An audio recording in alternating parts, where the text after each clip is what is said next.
আসসালামু আলাইকুম ভিউয়ার্স, বাঙালি রান্নাঘরে আজকের আয়োজনে আপনাদের সবাইকে জানাই ওয়েলকাম।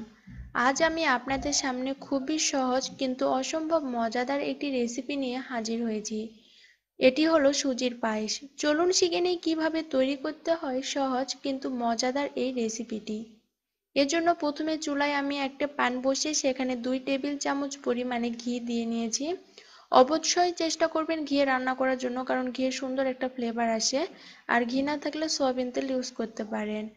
ঘিটা গরম হয়ে আসলে দিয়ে দিব 2টি সাদা এলাচি এবং একটি তেজপাতা মাঝখান থেকে ফালি দিয়ে নিয়েছি।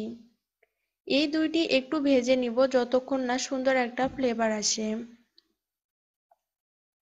অলরেডি সুন্দর একটা ফ্লেভার চলে এসেছে। এখন আমি এখানে দিয়ে দিব 1 কাপ পরিমাণে সুজি। সুজিটা দিয়ে ভালোভাবে নেড়েচেড়ে ভেজে নিতে হবে, কারণ সুজি খুব তাড়াতাড়ি পোড়া যায় আর এটা কোনোভাবে পোড়া যাবে না। অনবরত নেড়েচেড়ে গোল্ডেন কালার করে নিতে হবে। এ পর্যায়ে চুলার আঁচটা মিডিয়াম আঁচে রাখতে হবে।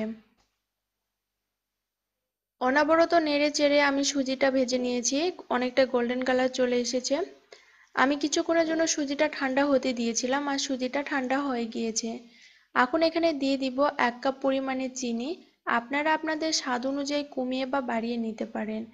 আসলে এইভাবে রান্না আমার কাছে খুবই সহজ লাগে, সে কারণে এইভাবে আপনাদের সঙ্গে শেয়ার করলাম। এখন আমি এখানে দিয়ে দিব 1 কাপ পরিমাণে লিকুইড ঠান্ডা দুধ। অবশ্যই মনে রাখবেন এই সময় কিন্তু চুলার আঁচটা বন্ধ রাখতে হবে। আর ঠান্ডা দুধে ঠান্ডা সুজিটা আমি মিশিয়ে নিচ্ছি, কারণ চুলা অন থাকলে দলা পাকাতে পারে। চুলা অন করে দিয়েছি এবং দিয়ে দিলাম 1 কাপ পরিমাণে লিকুইড দুধ এবং 1 কাপ পরিমাণে পানি।